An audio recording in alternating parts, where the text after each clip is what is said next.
Hello, fellow targeted individuals. I'm going to share with you something which may open your eyes up more to the seriousness of gang stalking, its links to domestic terrorism, violence, and poor health. Being a patriot that supports the Constitution, I'm making this video. Title 50 and signals intelligence has led to covert targeting of American citizens. What is Title 50, you may ask? Well, Title 50 of the U.S. Code governs war and national defense, including intelligence operations. It authorizes covert action, clandestine surveillance, and national security programs ran by agencies like the CIA, NSA, ODNI, which is improving. ODNI is now ran by a patriot, thank God. So some of you guys may have experienced a dramatic decline in targeting. Section 3091 mandates that the president keep congressional intelligence committees fully and currently informed of significant intelligence activities. But this oversight is often very limited or delayed, with operations likely never being reported to the White House. This allows for targets to be harassed until their death. Signals intelligence refers to intercepting communications, phone calls, emails, texts, metadata, and even device emissions. It was General Hayden that stated, when he worked in the NSA, that they killed people based on metadata. Agencies like the NSA and CIA utilize signals intelligence to monitor targets under the false guises of national security. When paired with Title 50, signals intelligence can be used in covert operations that blur legal boundaries and evade public scrutiny. Covert targeting tactics typically include government partners being utilized, military and intelligence contractors, including 8A vendors, veteran civic groups, women's empowerment groups, staffing firms, corporate partners, university offices of community engagement may be used to obscure accountability. Personnel can be temporarily assigned to CIA control, making them spies and shielding them from military oversight. Skits and harassment are commonly utilized against targets. Targets may be subjected to psychological operations, including staged events, surveillance theater, community-based harassment, often involving civic groups, veteran organizations, and law enforcement groups like sheriff's associations. Title 50 allows covert actions to be classified, making it impossible for Congress or courts to investigate abuses without executive approval. If you go to a court of law and you gain evidence on one of these agencies, Department of Justice is going to bring it up to the court that this is a matter of national security and your case is dismissed. You don't have no rights to any of your civil liberties. There are oversight gaps through congressional blind spots. While Title 50 requires notification, it does not guarantee transparency. Covert actions can be shielded from public or legislative scrutiny under national security claims. Civic groups and local police may co-opt into surveillance or harassment campaigns, believing they're participating in legitimate counterintelligence or public safety efforts. Civilian terrain is then weaponized. Targets are harassed where they eat, where they shop, where they walk, when they're in line, when they get back to their car, when they're in a hotel lobby, when they're in an airport, on a plane, when they're overseas at a hotel, on the 14th floor of a 5-star hotel, and they're wondering what's going on. This turns public spaces into psychological battlefields. False flag mechanisms are clearly seen. Actors pose as civilians, veterans, concerned citizens, civic volunteers, or off-duty officers may participate. Their actions mimic organic hostility, but are orchestrated via contractor networks and behavioral scripts. Skits and triggers are utilized to trigger the target. Repeated encounters, coded gestures, and staged conflicts provoke emotional responses aimed to discredit or destabilize the target. There are even violence indicators noted in these activities. See, they're into harassment, which is done in a very systematic and routine fashion in some cases. So pattern harassment in daily routines often involves surveillance theater and systematic intrusions. They get the community involved in this, so you can clearly see community entanglement through civic groups, 8A business vendors, sheriff's associations, nursing groups, citizens corps in some communities, military partners, contractors, first responders, parks and recreation, public works. Select members can be used. Black Watch captains and their partners, local VFW and American Legion, people that state on their website they support national security. So this leaves your case where it doesn't get investigated because police by law have to conceal these acts as if they're an investigation. The goal is not just monitoring you, fellow TIs. It's erosion of your life, your dignity, and your safety. They don't want you to feel safe and secure. They don't want you to experience life, liberty, or justice. The strategic purpose of targeting requires narrative control. So they'll go to tribal units, city, state, and federal government. In Texas, they would utilize Citizens Corps, National Corporation for Community Service, Emergency Management, Diffusion Center. These are ways to maintain narrative control and to prevent transparency through a Privacy Act request. You're denied that typically. So if the target reacts, they're framed as being unstable, justifying further intervention. Surveillance contractors may use these tactics based on gang stalking to fulfill performance metrics or justify funding. Oversight gaps exist due to Title 50's secrecy. Clauses prevent meaningful investigations, allowing abuse to persist under the false guises of national security for decades, essentially till the target dies.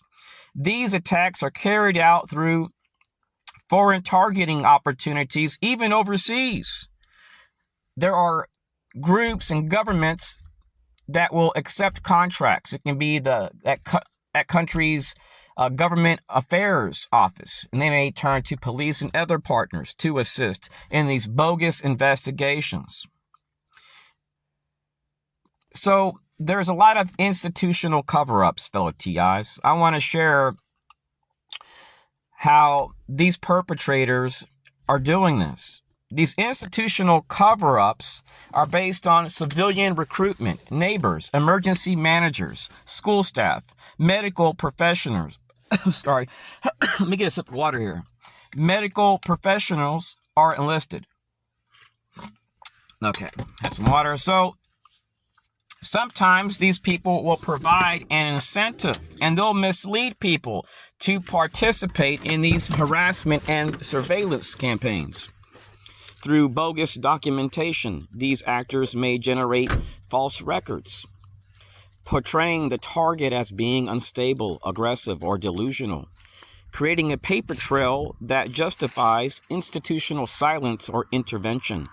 So when you go to your county commissioners, when you speak as a constituent, when you write your congressman as a constituent, you may get no response.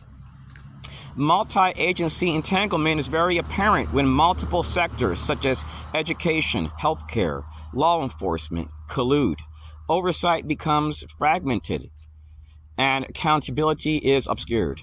Persistent harassment in a person's daily life has been noted to occur across this nation towards targets. The targets that I've talked to are continually provoked and surveilled in public places. This can be at their home, their school, a clinic, a library, a community college library, a law library at a university. These intrusions are based on skits, coded gestures, and staged conflicts. This is done to destabilize the target's sense of reality and safety. They gaslight the target. Narrative inversion or narrative control is apparent since the target's reactions are reframed as evidence of instability, feeding a cycle of escalation and institutional justification. So I'm going to share with you guys my threat assessment concerning gang stalking. I'm a nonviolent person. I've been a target since 1996. But I've taken courses in threat assessments, counterterrorism, public safety, and so on, just to get a general idea of what these activities are linked to. Now, there are violence risk predictors, which are clearly seen if this activity was to occur towards somebody for years. Psychological erosion can occur through chronic exposure to harassment. It increases the risk of trauma and reactive aggression. Social isolation through false reports and community manipulation can sever support systems, increasing desperation. Daily harassment can also make the target feel cornered and unheard. According to DHS and the U.S. Secret Service threat management models, multi-sector harassment combined with false documentation is a high-risk configuration. It undermines protective factors. It escalates grievances and increases the likelihood of retaliation.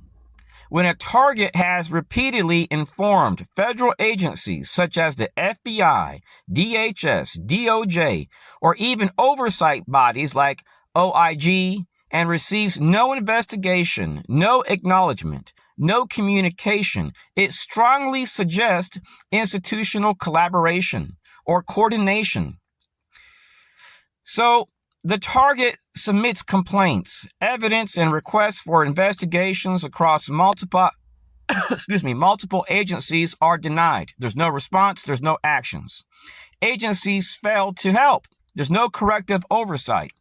Congressional or Inspector General channels remain silent, despite statutory obligations under Title 50 and whistleblower protections. So we see record manipulation, shielding, you're being stonewalled, false reports, reputational assassination, no investigation, continued targeting, systematic abuse, plausible deniability. This silence is not passive. It is a tactical shield, a form of concealment that enables covert operations to persist without legal or public scrutiny. According to federal threat assessment models, long-term harassment combined with institutional denial can produce behavioral indicators associated with elevated violence risk, including active shooter scenarios. These are things that we have to work to prevent, fellow TIs. We have to say no to violence. Here's a condensed threat assessment of long-term harassment and institutional denial. It typically is based on these key risk factors: chronic grievances, a target who reports abuse for decades without any support, a perceived injustice. When agencies ignore credible complaints, it reinforces a belief that violence is the only remaining form of expression or justice. We need to say no to that also. There are some people that have that mindset. I pray that you never take the law into your own hands. Stay prayed up and fasted up. Also, another predictor is social isolation. False records and community manipulation sever support from all systems within our government, including, now this increases desperation. Behavior indicators per FBI and DOD studies focused on injustice and betrayal as a factor. Increased agitation or hopelessness. Loss of coping mechanisms. Institutional complicity in gang stalking is clearly seen through multi-sector silence. The FBI, DHS, DOJ, DOD, through civic groups, police. This may be interpreted by the target as coordinated betrayal. False documentation from schools, hospitals, and law enforcement creates a paper trail that justifies continued abuse and blocks recourse. No investigation, daily harassment, psychological warfare with no exit. According to the FBI's pre-attack behaviors of active shooter studies, unresolved grievances paired with perceived injustice and institutional betrayal is a high-risk configuration for targeted violence. See, we are exposing, fellow TIs, a substantial terrorism threat. Title 50 shields covert operations from oversight.